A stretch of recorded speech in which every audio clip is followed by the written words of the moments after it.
You can join me in salute to the flag, please. Allegiance to the flag of the United States of America and to the republic for which it stands, one nation, under God, indivisible, with liberty and justice for all.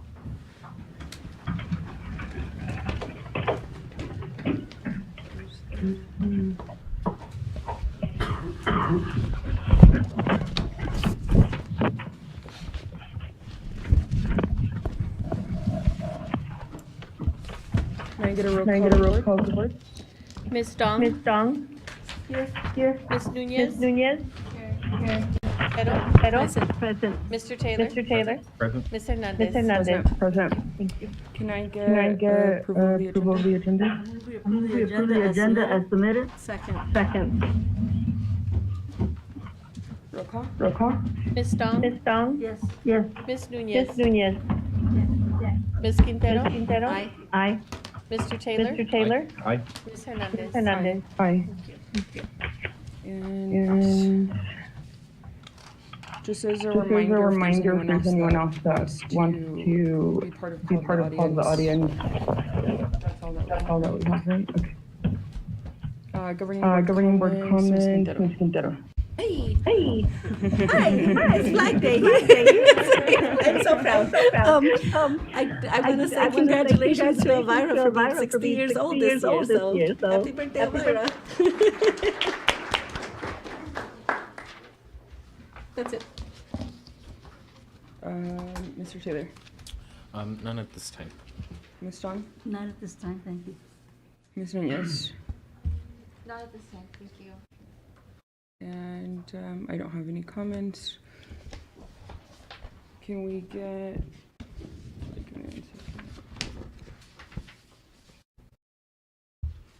We have the call to the audience now, right? Or is it after the superintendent's report? Yeah, don't forget about you. Thank you, President Hernandez, members of the governing board, members of the audience. Just a quick highlights. I know the last time we met it was prior to graduation, so I just want to take a moment to congratulate all the graduates of class of 2022, along with all the support staff that helped our students navigate the doors process of applying for college, grants, and scholarships. This year we had a record-breaking amount of scholarship money awarded to our seniors, over $23 million given to our students, with big scholarships including the Gates Millennium, the Flynn Scholars, the Dell, and the Dorrance.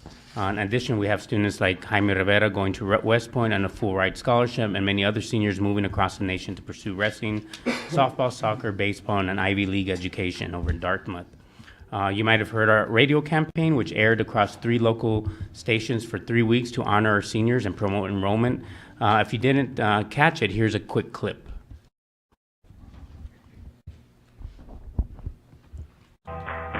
Congratulations, Sunnyside graduates. We are proud of your commitment and determination. Our graduates are leaving Sunnyside to pursue an Ivy League education, becoming a West Point cadet, and earning prestigious scholarships such as the Gates Millennium, Flynn, Dell, and Dorrance. Sunnyside students can have it all, learning and growing to graduate college, career, and community ready. Create your legacy. Enroll today at susd12.org. Nicely done. That was good. I think that's Katrina's voice, right, on the... She does a great job. So thank you, Maricela, for your team for putting all that together. It's a wonderful, wonderful campaign. We also have the Summer Wrestling Camp, the Summer Wrestling Program. Counting Takedowns, which began today and runs through June 18th, will host 62 Sun students from kindergarten through 12th grade. The camp is being led by Blue Devil State champions Jaime Rivera Jr., Audrey Jimenez, and Michael Avelar. Counting Takedowns curriculum combines wrestling with economics and helps campers understand the lessons they learn in wrestling and how it can be applied outside of the sports, particularly in finance. And so they want to grant. There was a big article on that, so it's great that they're giving back to the community in that way. We also, at the end of May, were able to gather and celebrate the years of service of our employees who have contributed to the district at the retirement ceremony. We're so thankful for all that they have done to serve this community and all the students. So congratulations to all of our retirees. We wish you the best in your life after Sunnyside. You've done a great job contributing, so thank you very much. We also had the 31st annual Noche de las Estrellas, which was a very successful event after a 2-year hiatus. The students in our Mariachi and Folklorico program showcased their amazing abilities at Casino del Sol's Ava Amphitheater on May 21st. Thank you to Noche de Estrellas Committee for all the hard work and dedication that you put into this event. It was a wonderful attended event. So Mr. Taylor there, doing some MC duties on there, so it was really great to see well represented there with our Folklorico and Mariachi programs. And then lastly, we have a new mural at Sunnyside High School. Sunnyside High School Yes Club and Native Voices unveiled an amazing new mural of U.S. Secretary of the Interior Deb Haaland on May 16th. She made history when she became the first Native American to serve as a cabinet secretary. The beautiful mural can be found alongside the 600 Hall. So a wonderful mural of that. So that concludes our superintendent's report. Great, and we have call to the audience. Joe Barboa is first. And as a reminder, just keep it respectful, like if there were kids in the room, and you have 3 minutes. Thank you. Hello to everybody on the board. It's been a while since I've been here. So I believe one of the last times I was here, I did address to the board about my concerns about the gun violence that's happening, especially in schools. As we all know, it's happened again. Again, my concern has elevated, and I did meet with the superintendent, and we went over some ideas that we want to put through. First of all, I would like, for personal reasons, because I'm a graduate of Sunnyside, and I still live in the neighborhood, that would the board take leadership on this issue, and it's not going to be just the district leader. We'll make it to the federal level if we need to.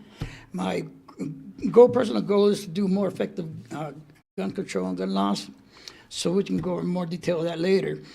My personal view on this, I'm not against gun ownership.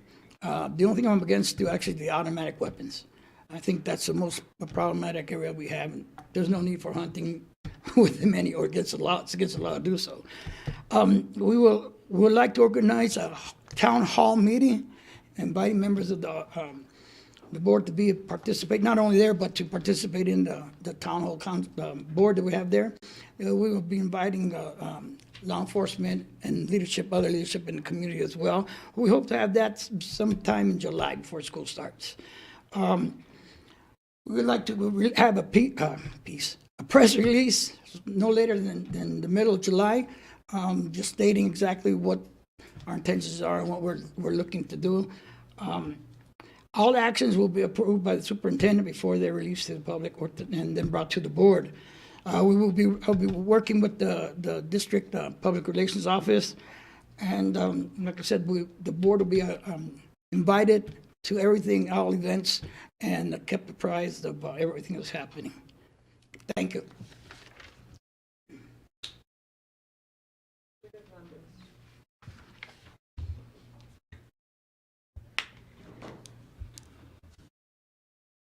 Good evening. I'm here to honor Steve Holmes, who's leaving us. He's going on to better places, I'm sure. Steve took over Sunnyside after a very difficult time. We have lots of challenges, not just finance, but COVID. Young people today are not the young people of my era, for sure. But those of you who don't know, Mr. Holmes didn't work from 8 to 5 like every other superintendent who has ever been in Sunnyside. He takes his home, he takes it with him on vacation, he takes it with him wherever he goes, and he's the leader. Not only the leader of Sunnyside, but I can tell you when all the other superintendents come together, they look for him to be their leader. We're losing someone, and that void is going to be really difficult to fill at Sunnyside. But we have a bunch of great staffers and administrators, and I hope this board will consider filling that position internally. The cost, the time, the effort to go somewhere else is a big error. And we have our own people who understand our special needs and that keeping it, if you will, family. So to Mr. Holmes also, just so everyone knows, although we're losing you, Pima County's lucky.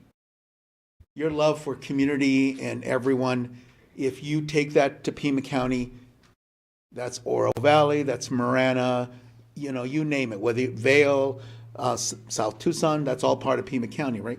They're blessed because you will look after them like you have us and our kids. And it's about family. It's bigger than just the children. It's about community. So I want to say thank you. I want to wish you the best and also offer to you that if you need some help to fight at the county level, call on me, right? As everybody knows already. And whoever gets selected, you have some big shoes to fill. You honestly do. And we have a lot of challenges going on at this time. But I'm recommitting to whoever that is and to the board that if I can help, I will. Thank you again, amigo, for all you've done for all of us. Thank you.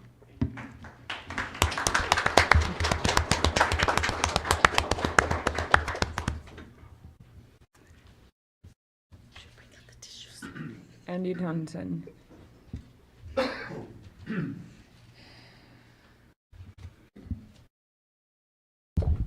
Good evening, Governing Board, Superintendent Holmes. I wanted to just take a few minutes and thank three of our people here that are going to be leaving. I'm going to try to do this fast. I know my timer started right on time. I'm going to start with Hector. Hector, you said something to me recently earlier this year that I thought a lot about. You called me a bulldog. And you told me it in a good way. You said, you know, I know that everything you do is because you're fighting for the school. You're always advocating for your kids and for your students. And I thought a lot about that. And I also thought the same thing towards you, although I didn't say it at the time. When I heard about, you over the years, and then I got to know you personally, I'd always heard Hector the Rejecter. But I didn't really know firsthand what that meant. But the more I got to know you, I realized for someone in your position, that's a beautiful nickname. That's something to be proud of, because when you're guarding the district money, public funds, keeping us, legal, you did everything to the utmost. So I wanted to thank you for being who you were, and thank you for the interactions that we had. I always know that the community was in your heart. So thank you for everything. Dr. Bergman, I did have the honor of kind of being under you for about 5 minutes. You were my direct supervisor before I think the district changed their mind and decided your talents would be more needed in the HR. And I really admired how you were able to do that. Over the years for myself as a principal, it really kind of blew my mind to imagine being a principal and then all of a sudden being in charge of HR. It almost seemed like overnight. You always seemed to know the policies like the back of your hand. And I always noticed also sometimes in meetings that you were able to bring levity to situations sometimes that were challenging, and I always appreciated that. I'll never forget your laugh.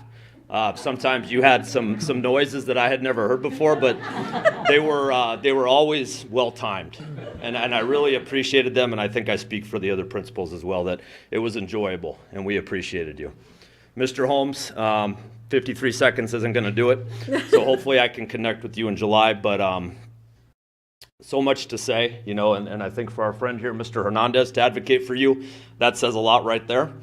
And one thing that I heard in the last couple weeks, I think it was the day or two after you had made the announcement, was a friend of mine at another site had come across a secretary in an office that was crying. And she asked her, what's going on? What's going on? And she said, well, I'm just really upset about Mr. Holmes. And they started having a conversation, and the more she asked, she realized that this particular secretary had said, nobody's ever come into these offices and thanked us or asked us how we were doing, and just checked in on us regularly. And I thought a lot about that, and it fit perfectly with what I've always known about you. Anytime there was events, I'd see you in the back thanking food services, giving hugs to classified, and you gave us love too. But I also wanted to thank you for challenging us. I definitely always had to put my phone down and my computer away when you spoke, because I was being challenged, and that's how people grow. And I definitely grew and learned from you, so I thank you. Thank you.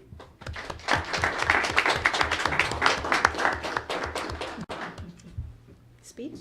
No?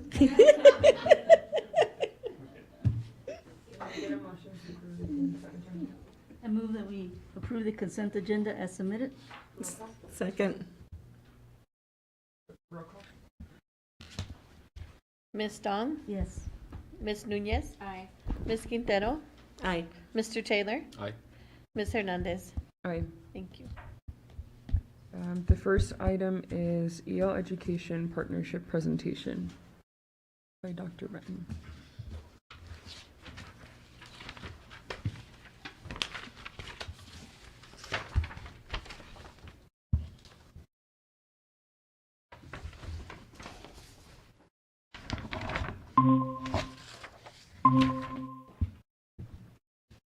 That's not really a drum roll for me to come up. That was just part of.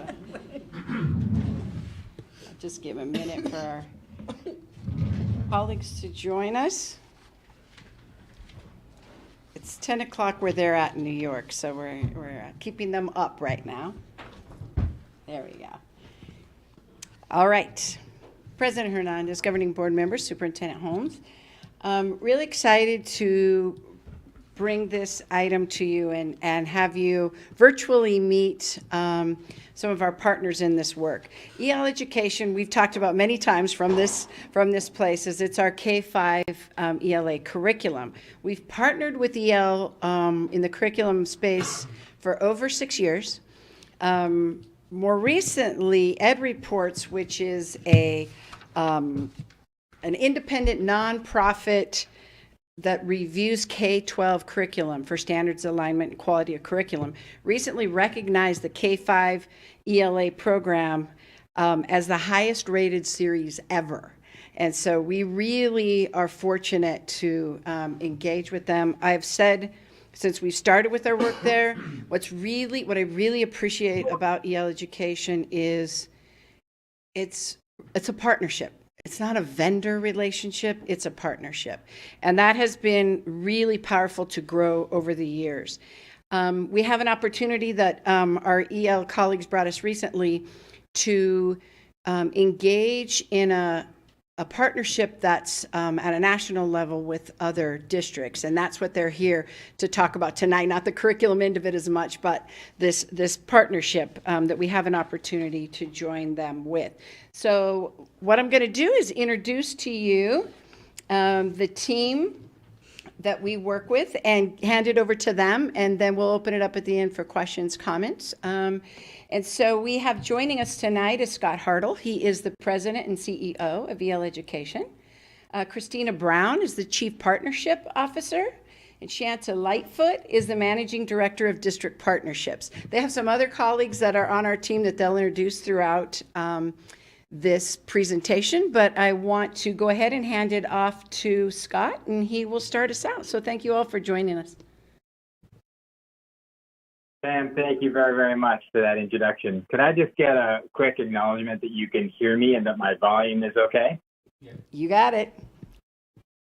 That's great. The Governing Board of Sunnyside Unified and Superintendent Holmes, thank you very, very much for having us here tonight to talk about this opportunity and for 6 years of effective partnership with you. EL Education is a school model that has been around for 30 years now. We are one of the most implemented and research-tested school models in this nation. And if I could summarize 30 years of learning and research with some of the most accomplished educational researchers in the nation being on our education advisory board, I would summarize that experience for you in this thought. That after 30 years of work with schools and systems of schools, we have come to know that brilliance is a trait of children that is evenly distributed and in great abundance. There is genius in every child in great abundance. However, in this nation, equity and excellence of educational opportunity is neither equitably distributed nor in abundance. And we have come to believe after 30 years that advancing equity in K-12 education is one of the premier challenges in this nation and a debt that we owe to the children that we are handing off leadership of this country to. So, Pam, next slide. After 30 years, we are putting our entire organizational resource and learning and knowledge and muscle behind this idea. That we've learned a lot about how to bring equity of opportunity and equity of impact and achievement at the school level, but that's not sufficient, and that now we need to do that at the system of schools level. And so that's what this partnership is about that Pam is talking about. It is to find districts that we are aligned with in belief and values and to lean very, very hard into a next gear, a next level of effort. And we find in our partnership over the last 6 years with you, not only that the leadership team of Sunnyside Unified School District is one of the very best and most capable district leadership teams that we have ever worked with, but we have also found an alignment that is unusually strong. You believe in Sunnyside that children are more than test scores. You have a profile of a graduate that names identity, purpose, and agency as prerequisite self-mindsets in children in order to accomplish the goals that you have in this district. We agree with you.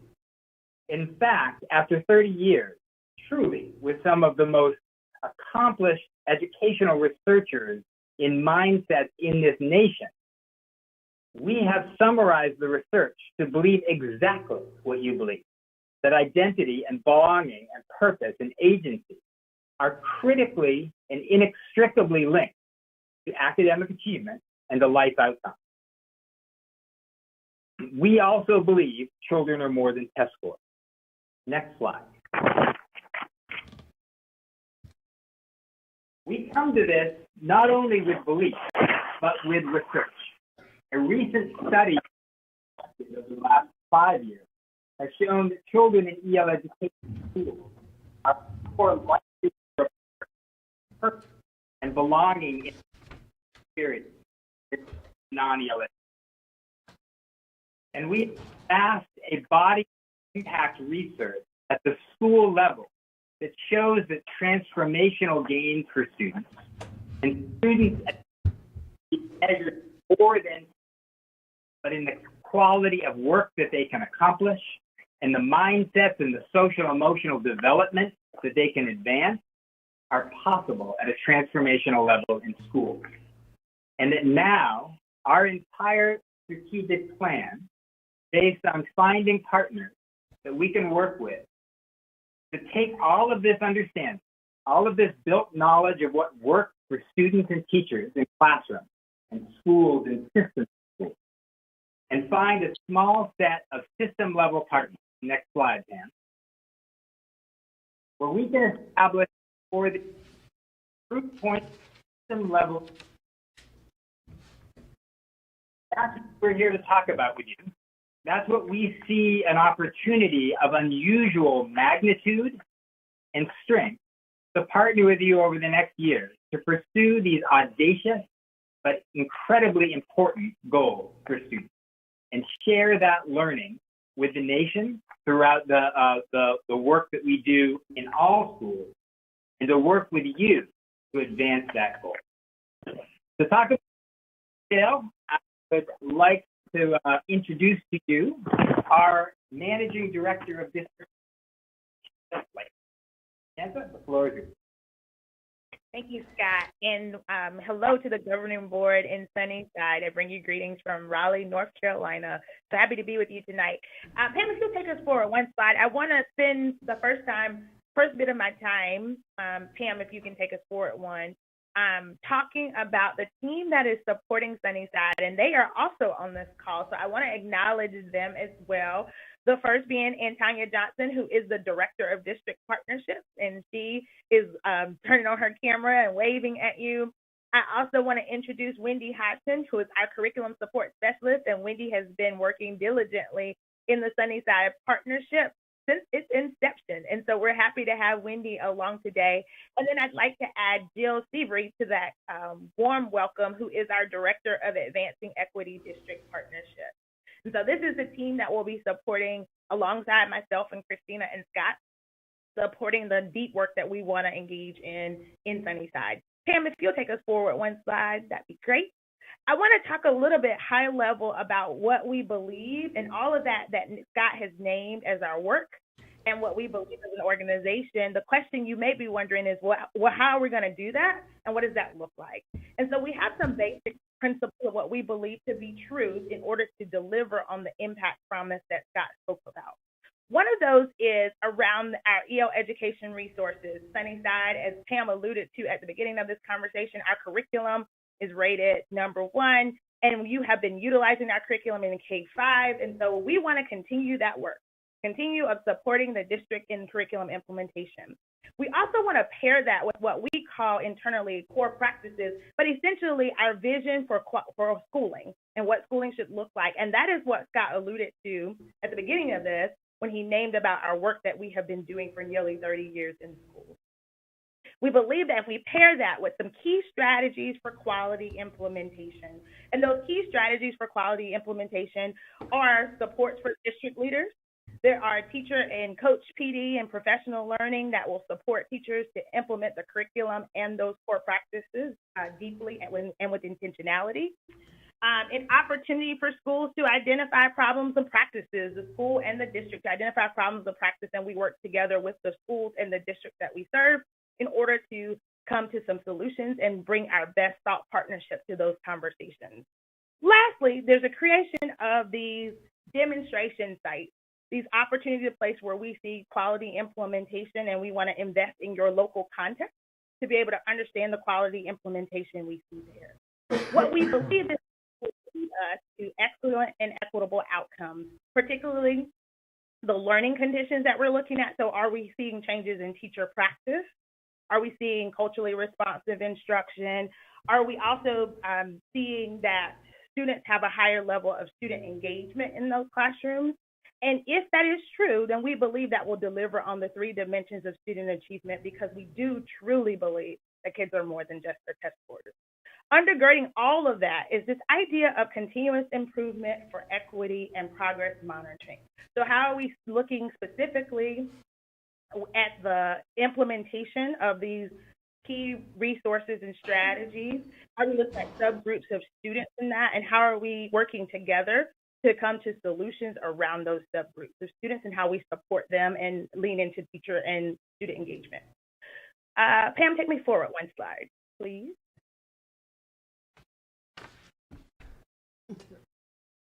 So how do we plan to measure that impact? And I started talking about that a little bit. One is looking at high quality implementation. How are we actually implementing the curriculum and the core practices, and how are we measuring that with the intentionality and deep listening and learning from the partners that we serve? We're also hoping that mastery of knowledge and skills, we do want to see improvements in student groups overall and also in your subgroup data. Also thinking about character in terms of the learning conditions and learning environment that children are in. We're not actually asking to measure student character, but we want to be able to talk about the learning conditions and the learning environment that students are engaged in. And the last one is high quality work. What is the work that students are producing in their classrooms, and how is that impacting the learning, and how are we learning from that? If you take us forward 1 more slide, I'm going to turn it over to Christina Brown and bring her into the conversation, who is our Chief Partnership Officer. Christina, over to you. Thank you so much, Shanta. These are our 3 districts that are working with us as thought partners as we try and really think about how do we have impact at the district level. Oakland Unified, Michigan City, and Sunnyside. And as you see, they're all over the country, as we believe that, as Scott mentioned, Genius is distributed everywhere, and our goal is to really see how do we get to impact and understand the local context to support our partners in doing the best work possible for students. Next slide, please. You will also see that there's a variety of sizes, that we have small, medium, and large districts, and that we're really trying to think, what does this look like, and how do we take our knowledge and our partnership and our understanding of the local context to really provide using impact using the resources. And you'll see that there are different resources, but all using the curriculum plus other elements of the theory of action that Shanta shared to move towards impact. Next slide, please.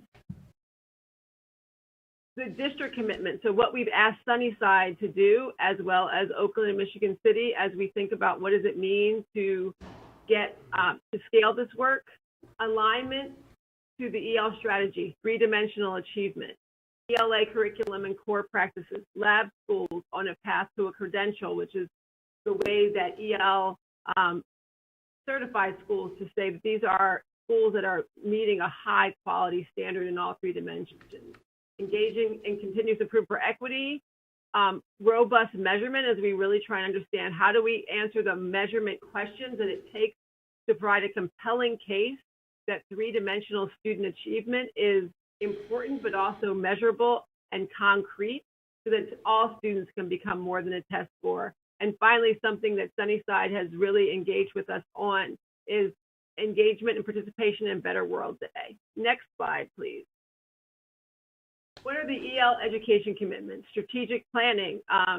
Shanta and I and the team have been twice now to meet and discuss and sit in that very room where you are right now to talk about continuous improvement for equity, progress monitoring, and really looking deeply at the data and analytic support that can ensure that we are getting to impact. Coaching and support, resources, professional development. So there are philanthropic funds that EL Education is investing in each of the advancing equity partners to make sure that we can deliver on our impact promise. Next slide, please. We believe, just as in the past 6 years that we partnered with Sunnyside, that you do that kids want to learn with agency, identity, purpose, and a commitment to using their education in service of a better world and a better community. And we want to partner with you on how do we make sure that all students in Sunnyside, all students in our partner districts, and eventually all students in the country have access to this kind of learning. We will pause now for questions. Mr. Taylor, do you have any questions? No, just a comment. So far, I'm really glad to be able to meet you guys for the first time, and I thank you for all the work that you do to try to advance equity in our schools. And you know, like Shanta and Christina had said, you know, like the most favorite things I love hearing is that students are more than just their test scores, because they are. They really are. So you know, it's Sunnyside's trying to push equity in our schools and advance it, and it's we're not only saying it, you know, by having you guys help us out, we're also able to do that. So thank you so much. Ms. Strong, do you have any questions? Yes, when Mr. Holmes brought this to me for the first time, I was really excited because I felt like it was taking us to that next level. Because we've been working on these issues and doing things in a little different ways. We've been talking a lot about student agency, and that's been a big part of what we do as a student agency. And so I just saw this now as the next step, the next level that we need to get to, as far as the transformation of getting our students there, the transformation of the social emotional advancement that we could make now with this type of program coming into our schools. So I'm very excited to, that we're going to be able to do this with you. I thank you for choosing us as one of the districts that you're going to be working with. I truly appreciate it because I really feel that this is going to advance us so much more with the work that we already are committed to and know that it needs to happen. So thank you. Ms. Quintero. I just concur with my fellow board members that you guys are helping us so much. So I appreciate you and thank you for your work. Ms. Munoz, do you have any comments?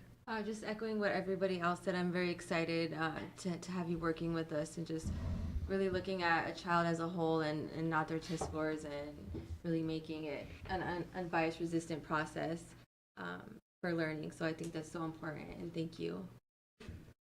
I know it's going to be repetitive, but I just want to say thank you, everyone, for giving us the opportunity to be part of the pilot program.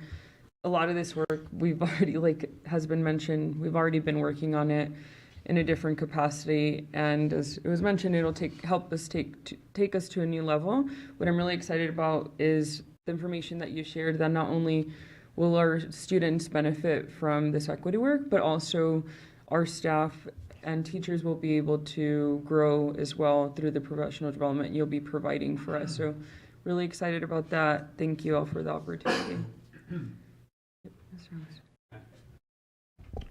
I just want to make one comment, because we've had this discussion on the dais a number of times, and it's one of the things that we continue to push and are attempting to get better at is this kind of better use of kind of the data that we have and this continuous improvement process.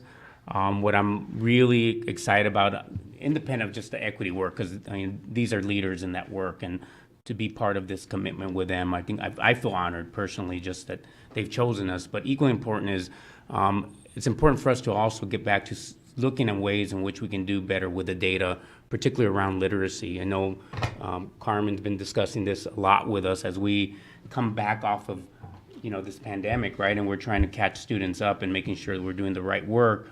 We can't lose focus that we can still do equity work and still look at data and improve performance at the same time if we're strategic about it. And this is a group that I'm very excited about that has some of those experiences, so that we can look at those cycles of learning that actually help us with some of that robust measurement that are as part of our agreement. So I just want to comment on that and kind of just highlight that as part of the work, outside of the alignment work that we're doing with the equity stuff. That piece, I think, will be game changers for us as we get better at, quite frankly, implementing the curriculum. And we have 6 years doing this work, but we're not, we still have teachers that need help, and teachers that struggle with the curriculums, teachers that want to kind of take advantage of the resources in more robust ways. And having these experts alongside of us is just going to provide us that support necessary to accelerate, particularly at a time where acceleration is necessary to get students back to where we once were. So thank you.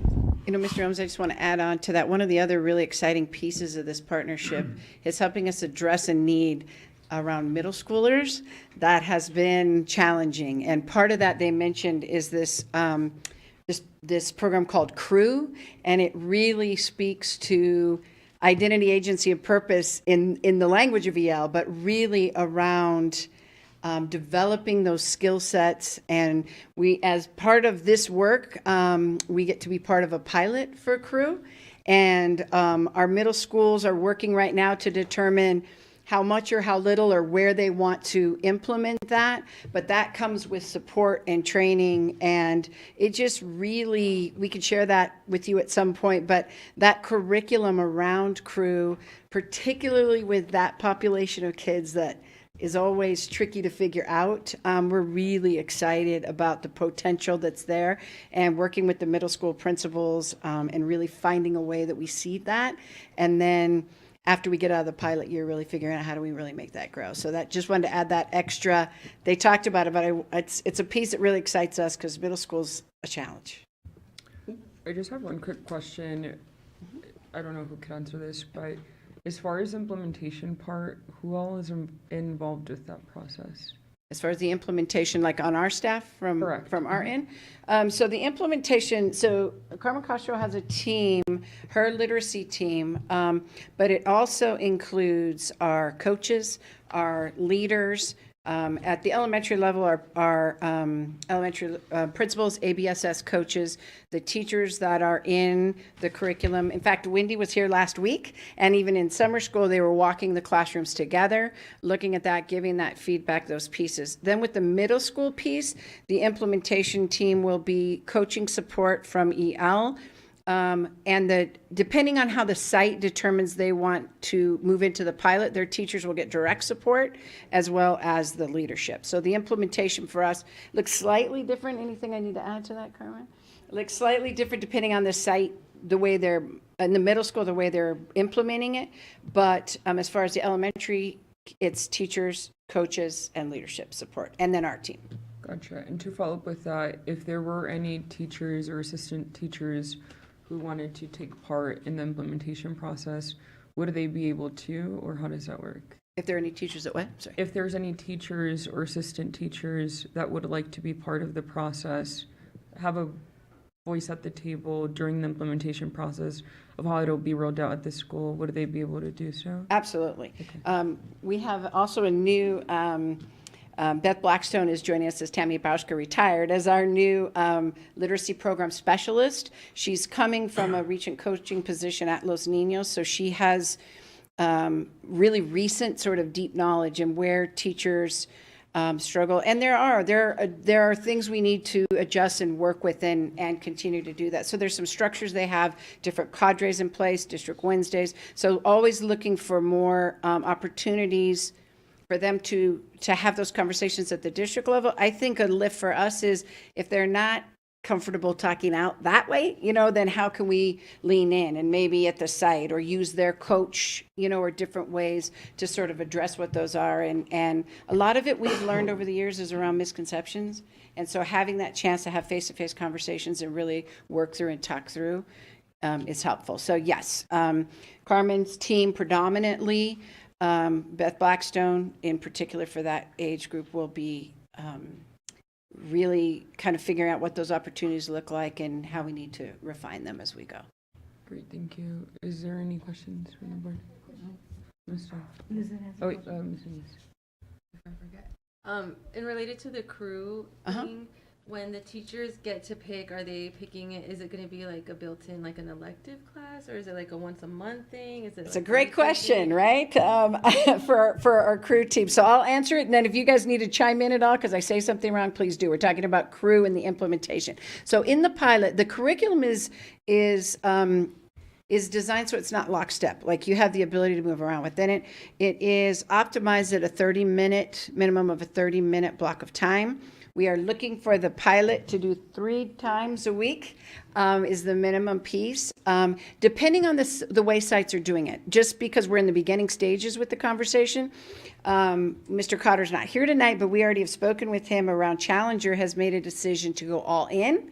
So they're not doing just sites. They want to build it as a home room, and so that they have a solid structure that they can work through. Some sites are doing it as an elective. So it looks different at those 5 middle schools. Part of the reason of the pilot is to also see how does that work? Like what do those structures work with? And so we've been really fortunate in with EL to have their crew person get on the phone with our principals and talk through like, could this work? Could this work? Could this work? So it really will fit more, but it's an online curriculum. We have it. You're welcome to take a look at it. Ms. Castro has books, has books that you can see the crew content if you want to take a look at it. But the design is for the pilot is the minimum of 3 times a week for 30-minute chunks. Thank you. Did I get that right, my EL friends? Yes. Well, I had Carmen's help, so that would matter. Yes, I would like to move that we approve the Advancing Equity partnership with EL Education. Second. Roll call. Ms. Dong? Yes. Ms. Nunez? Aye. Ms. Quintero? Aye. Mr. Taylor? Aye. Ms. Hernandez? Aye. Thank you so much. Thank you, guys. Thank you to our EL partners. Good night. Thanks for staying up late with us. Appreciate it. Good night. I'll have a good rest of the meeting. We're excited for this work with you. Thank you. Next item, Mr. Encinas. Thank you, President Hernandez, governing board members, Superintendent Holmes, and audience. Tonight, I come to the governing board with a request for your approval and adoption of the proposed 2022-2023 annual expenditure budget. The cover letter basically explains and summarizes exactly what we're proposing to do next year in regards to a big 2% increase that we're going to get from the state, which doesn't even match inflation, but that's what we're looking for at as far as dollar per student increase of about $80-some. The 100th day count that we're using to adopt or the proposed budget is slightly less than this year's ADM 100th day by 3 students. That'll be revised as the year goes on, but it's some positive information that we received this year was the fact that our enrollment did not decrease as much as we thought it was going to. So that's some positive news. The projected budget balance carry forward for the ending of this year is projected to be at this point about $13.5 million. Last year, when we had the board approve the proposed budget, we projected 7.2. The actual amount that was carried forward after we closed the books for the FY21 year, it was $9 million. So more than likely, the $13.4 million will be increased by about $2 million. We'll do that later in the year. The budget itself is increasing from the current year, $96.2 million to a proposed amount of $100,934,000. The projected expenditures for next year are $85 million. So simple math is budget 100, expenses 85. Next year's budget balance carry forward should be around $15 million. That's the good news. The bad news is that without the budget balance carry forward, your budget is only about $85 million. So if you were to spend that $15 million in 1 year, and you committed it to recurring expenses, you got a big problem because you only have $85 million of recurring revenues. So the budget balance carry forward basically is savings that you got to look at very carefully as how you spend in the future. Capital outlay, some very positive news in regards to positive outlay. The state legislature did restore funding for capital outlay. We've been very prudent in regards to how we spent and have been spending the capital outlay monies the past 2 years. We're fortunate we had a bond fund that was approved by the voters. Also fortunate that ESSER funds, we were able to direct some ESSER funds to those expenditures that otherwise would have been directed, expended from capital outlay. Next year's capital outlay is projected to be over $20 million. In regards to the other federal and state grant funds, there's no major changes we are projecting. The classroom site fund is in very good shape. It's solvent. We've directed all the revenues to ensure that we increase teacher salaries via the schedule through the Prop 301, Bucket 1, Bucket 3, old Bucket 1 and Bucket 3 would not combine it to just one bucket, and then performance pay. So we'll continue. Next year's budget reflects the continued commitment to direct those classroom site funds to teacher salaries and benefits. And food service, I can't say enough about our partnership and our contract with Southwest Foods. They continue to provide excellent customer service to our community in regards to meeting the needs of our kids for breakfast and lunch programs, and they have directed or are directing some of the revenues that they have to improving the facilities in terms of equipment, furniture, etc., for our cafeterias to make it a pleasant and welcoming environment for our students and a good working environment for our cafeteria staff. Other than that, if you have any questions, I'd be more than happy to answer them. If not, I would respectfully request the governing board approve and adopt the proposed FY23 annual expenditure budget as presented. Does anyone have any questions? Go ahead, Ms. Dunn. Just a comment. If we do run into any issues, the real reason that you're retiring is so you could spend your time at home really thinking about different ways we can get good presentation. It makes me feel good. You're a really good steward of our money. Thank you. I just wanted to say we really appreciate you, and we're going to really miss you, but You're in good hands with Ms. Carla Walter. She's here tonight. Ms. Walter, I don't know if you want to stand up and be recognized by the governing board. She'll be taking over July 1st. And she comes to us with a vast amount of experience, even a bigger school district than Sunnyside. She was at 2SD, head of finance now, the CFO there for about 4 or 5 years. 7? 4? And so, so, our budget's a drop in the bucket compared to 2SD's, especially with all the DSEC monies and all different funds they have. So we're in good hands with. And like I've assured Mr. Holmes, if the need arises, I'll be available for any way that I can help the district. I'll stay out of the way. I'll stay out of the way. But, we're going to call you. I'm just a call away. If Ms. Walters or the superintendent at the time needs my input and my assistance, will be available. Sunnyside. okay. So we have him on speed dial, so. Are there any more governing board comment, Mr. Taylor?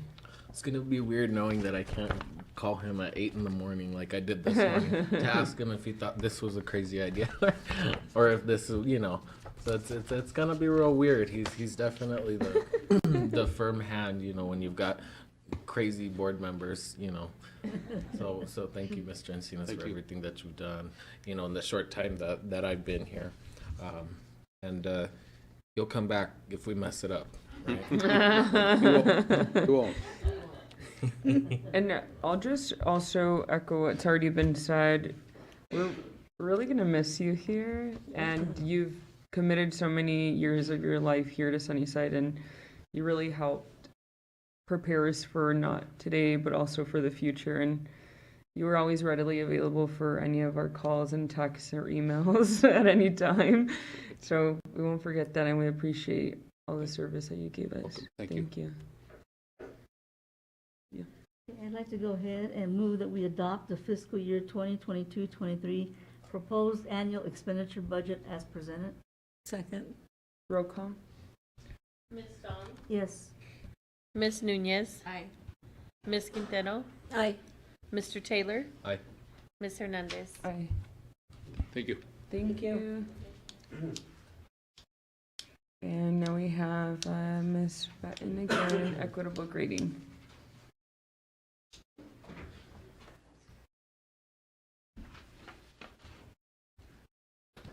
Our committee will just kind of come over on this side, and then we'll bring you on as we go. I'm back again. Good evening, President Hernandez, Governing Board Members, Superintendent Holmes. We didn't bring all 90, so, you know, we invited them, but just a really, really proud of the work over the past 2 years that this committee has done. It has not been easy work. It has been difficult, it's sometimes painful work, and they have just put in a lot of time and thinking and pushing and asking, and I cannot thank them enough for the work. They're not done, so we have revision to do next year as we go. But going to share a little bit about this with you. We also gave you, I know you had it, but we gave you a part of the guidance document. It's like 8 pages. Took us a lot of blood, sweat, and tears to get those 8 pages. But I just want to give you a little context, and I'm going to hand it over to them. There are a couple of members who are going to talk through some of the guidance pieces, answer questions as we go. And then I didn't tell them this yet, but I'll see if I can get Leo and Robert to talk about the committee process and being part of a committee at the end for just a minute. So I will let you know. So I'll just quickly go down the line so you know who here. You have Robert Schretzman, you have Casey Batten, you have Patricia O'Rourke, you have Lorinda Pierce, you have Matt Kraft, you have Taylor Bentley, Frank McCormick, and Leonel Villalobos here joining us for this time. So we have a lot of other ones who are on vacation, and Barb McDonald emailed me right before, and she's like, I can't make it tonight. But so it's been a great committee with representation of all schools, almost all content. I was missing CTE, but Mr. Castro's behind me, so I know he's hearing me. And so we have all grades. We had a lot of representation from exceptional ed. We had ELL. So really glad to have the voices that we had at the table. So I'm just gonna, we're keeping these in the documents because we want to make sure that we consistently have that connection to the graduate profile and the work that we're building this around. This we're keeping in there just as people, especially new teachers joining us, to know that this is grounded in work. You know, this is not just our great idea, although I'm sure we could have come up with them, but this is really work that's grounded in it. And those 3 pillars really speak to what those core elements that we're really trying to develop are.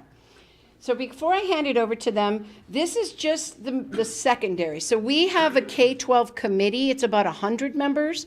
But we realized after the first semester that the lift at secondary is so big that we've tabled the elementary work. It's a little more refinement work because they already have a standards-based in their space. So next year, we'll pick up the elementary and do the refinement with them.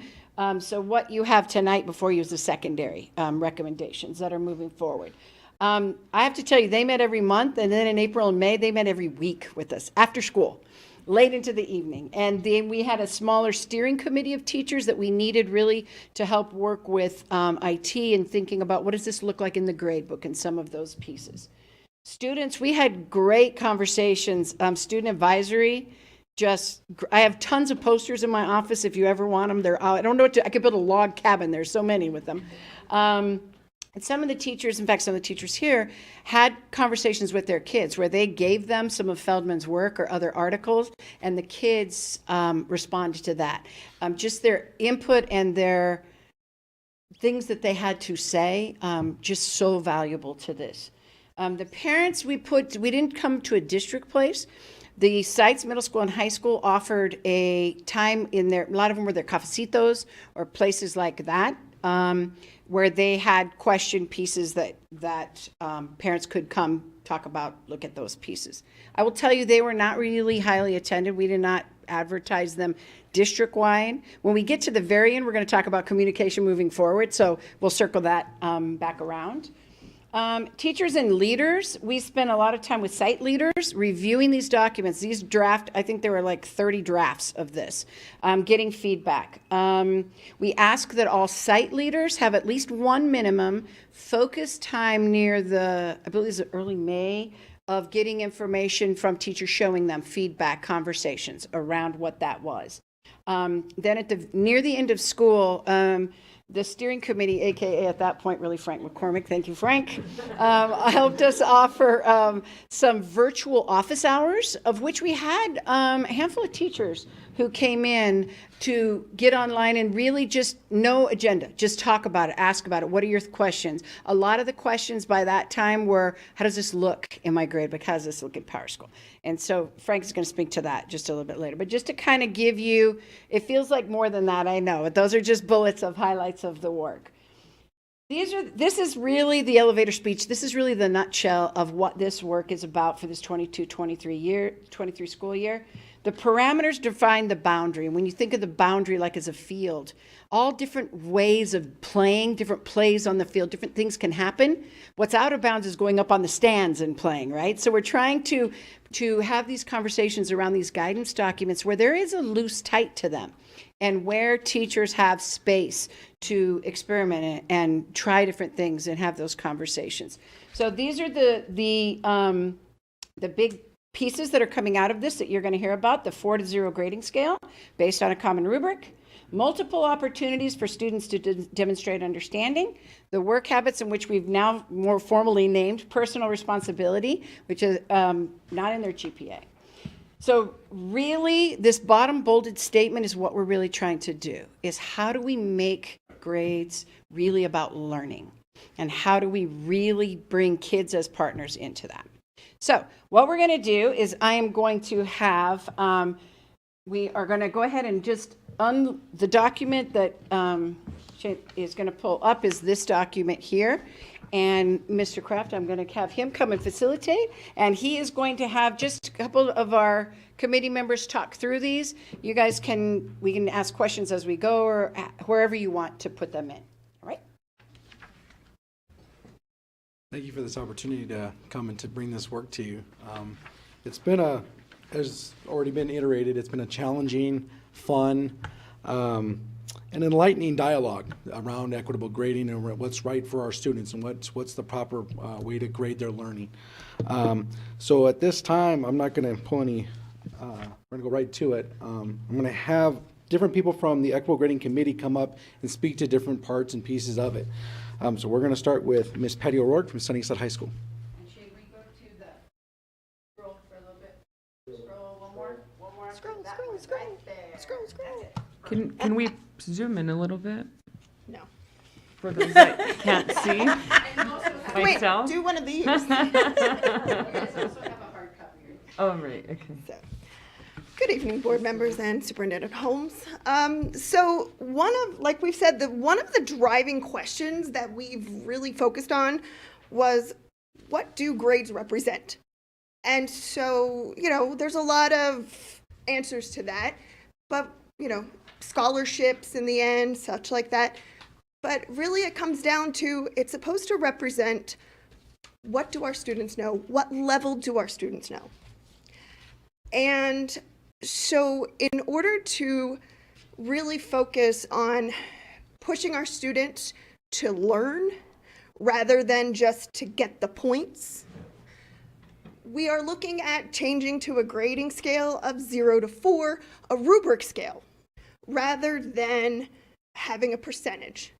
Because the rubric scale 0 to 4, it's broken down into half increments, and it is based on research from Dr. Marzano about school improvement, and it's based on feedback and on what our students need to do to learn and improve their learning.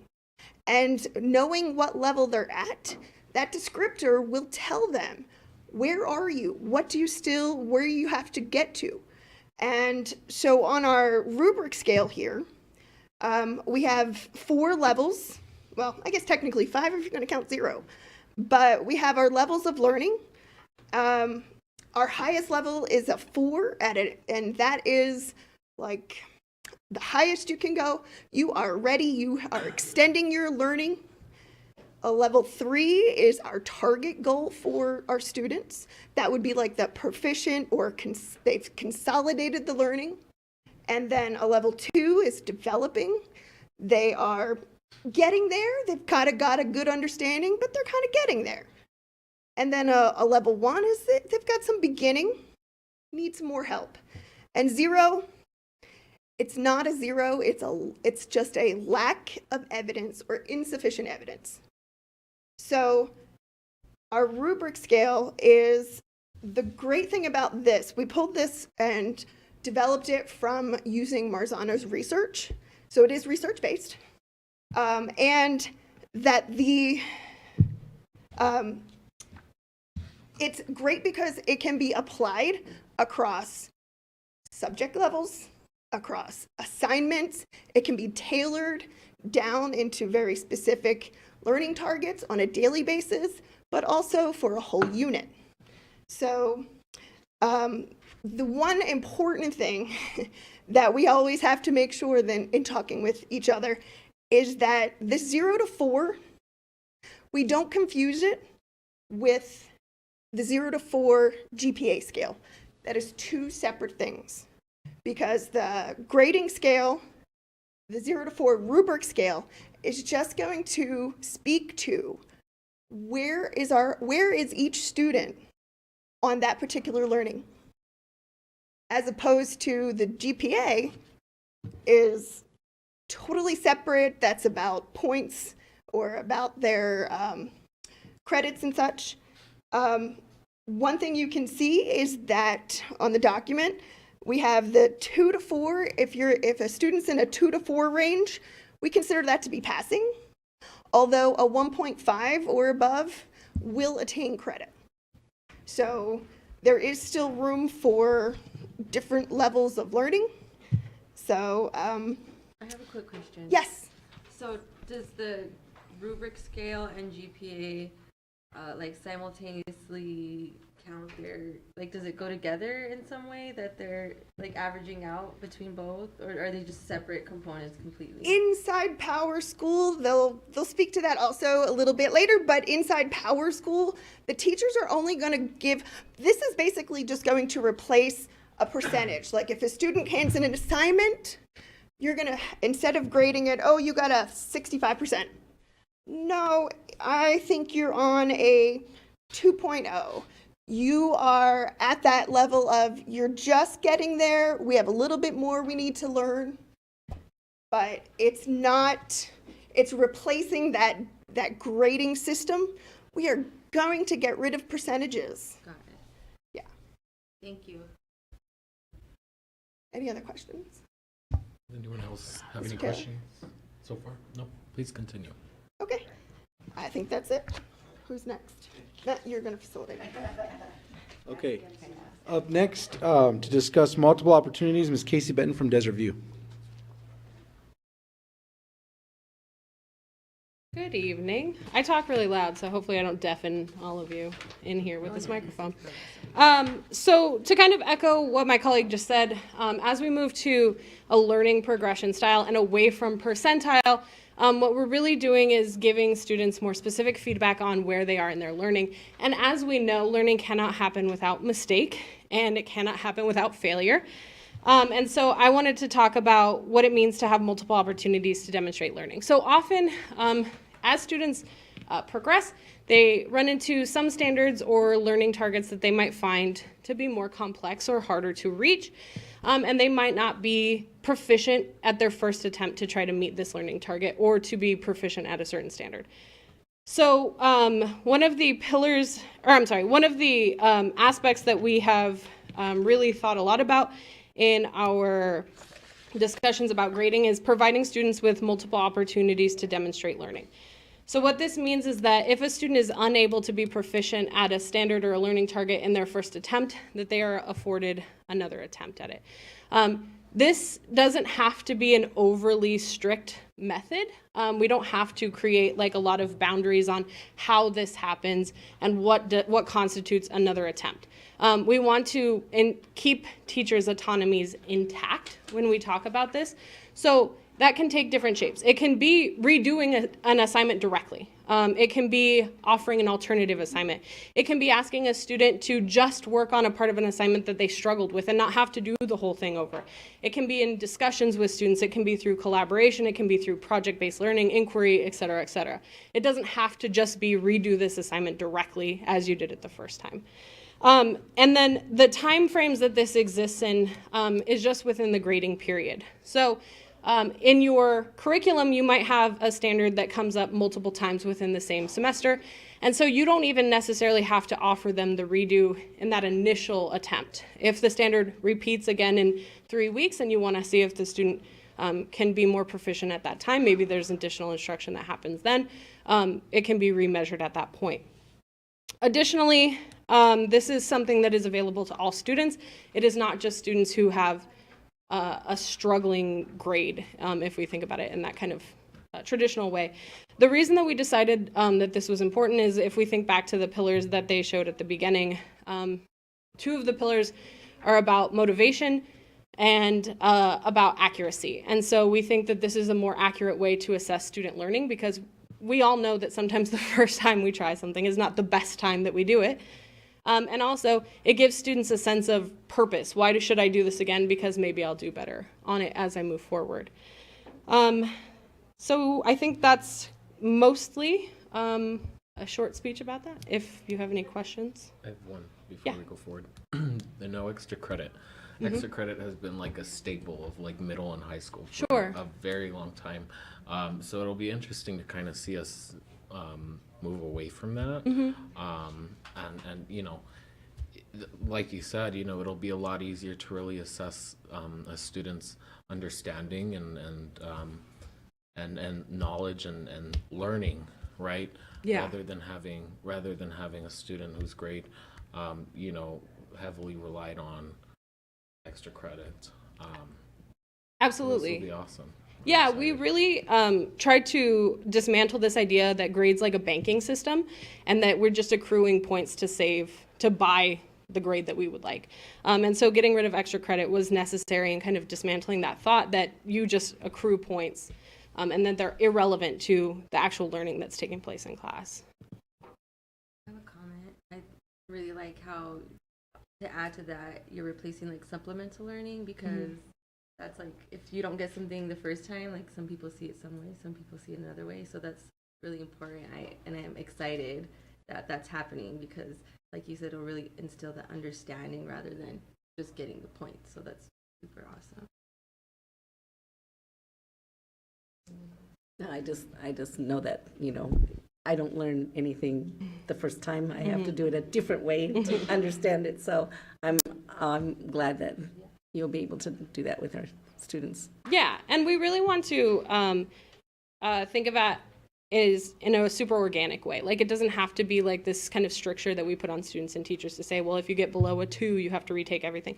It's really to just say, I know that you really struggled here and I really want to see that you can grow in this space. And I think that's a really exciting part about it. And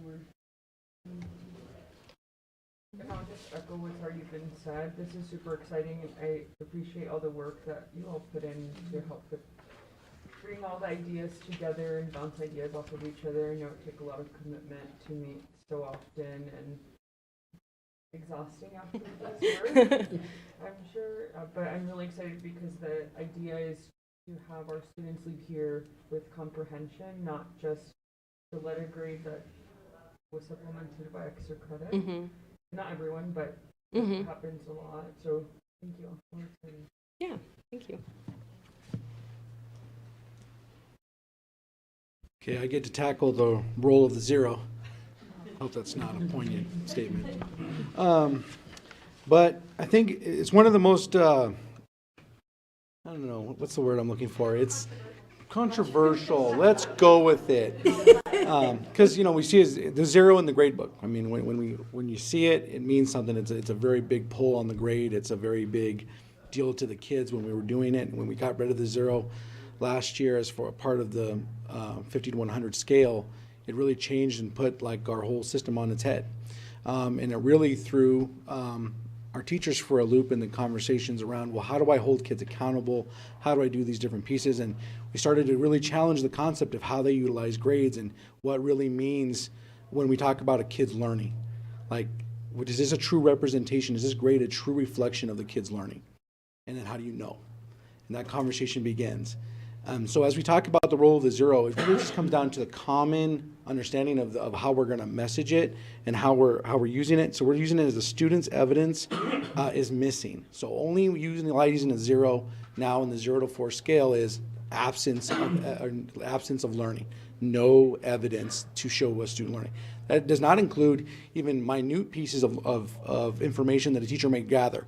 Like, kid may not have been there very often, but they came just enough, and you can see certain things by certain assignments. Maybe they didn't even complete the entire assignment, but they have shown you something. That's not a zero. Okay, and that conversation begins. All right, what's the relationship? What's the conversation around how we're grading the student? And then if the student shows insufficient evidence of that learning, they say, you're on the road, man, you're getting there, but you're not quite there yet. You haven't quite shown enough for me to say, yes, you have obtained this knowledge. Okay, the evidence isn't there for me to move forward with saying, yeah, we're in a good place. And then what are we going to do to fix that? So that conversation begins. The zero, just to reiterate, the zero is never used to be a punitive measure. And this goes back to what we just heard about multiple opportunities. So we want to give the kids multiple opportunities to show this learning, give them multiple opportunities to get back on and get there and get to that next step. And, it's just not one of those things where even when we're talking about academic dishonesty, it's a learning moment. We call it a UAR or under academic review, and then it's a conversation around the relationship. Yes, the discipline matrix kicks in and those things happen, but it's not an opportunity for a loss of learning. We're going to stop, we're going to take the time, and we're going to get that learning still to that kid so they can show, their progression. Okay, and that's the role of zero. Questions? Just a comment. Looking at this way of grading and this way of the role of the zero, right? As a young person, as someone who's still in the process of getting an education, I can see myself getting from a 0 to a 4 a lot easier than I can with the traditional grading measurement, and that really can give someone hope to really try a lot harder, and to really put their mind to it and put their heart to it. So I love this. Thank you. Yeah, it goes right back to that pillar of motivation. Huge. Anything else? Okay, next up is Miss Lorinda Pierce from Loffer for the SUSD grade scale. Good evening, ladies and gentlemen. So I'm here to talk to you about the SUSD grade scale, and you can see that there you have it separated. This is more like a crosswalk way to think about it between like the rubric score, the level of learning, and the letter grade that we're traditionally familiar with. What's really significant about this is the idea that it kind of breaks up the idea between the difference between progress and proficiency, because we really want grades to be a measure of both progress and proficiency. And in our test-heavy world, we focus so much on this proficiency, and if students don't reach that level of proficiency, well, next time, better luck. But we don't really give them a lot of feedback on their progress. And just because you don't necessarily show proficiency does not mean you have not made progress in a particular particular subject area. So the idea with this separation like this is to give students that are making progress, but not necessarily demonstrating proficiency, to show them the relationship between those things. And that's why this crosswalk is kind of a really cool idea, because when you look at it, you can directly see that you may have a 2.2 to 2, but that's still a C. It's a low C, but it's still a C. And it explains a little bit more in detail the way that students' effort and work habits contribute to the grade. It's the idea behind it is that it gives them more motivation about not just that you have an A or you have a B, but you have this kind of an A or this kind of a C. And you may need to make small adjustments to your work habits, to your practices, to your organization, whatever other things, and that works in conjunction with the other elements of the policy to help students to understand the role that they play in their grade. The power is not in the hands of the teacher. The majority of the power lies within the student. And so the goal of this policy is to change from grade conversations in the classroom to learning conversations in the living room between students and parents. And what are you doing that is contributing to this grade? What can you do to make it better? How is that going to make your grades go up and help you on the educational path that you want to be on? So it's really about explaining to students that they're in control of where they are. And that understanding that the level of learning they have is directly correlating to the effort that they're putting forth, the evidence that they have. And what we found with this, when we had teachers that were experimenting with this year, is that a student would say, wait. You mean that I have a 1.8, and if I retake this one quiz and redo these 3 questions, I'll have a C on this assignment? And the teacher's like, yes, that's all you need to do. And what we found was we had students not redoing it once, but redoing it 2, 3, 4 times.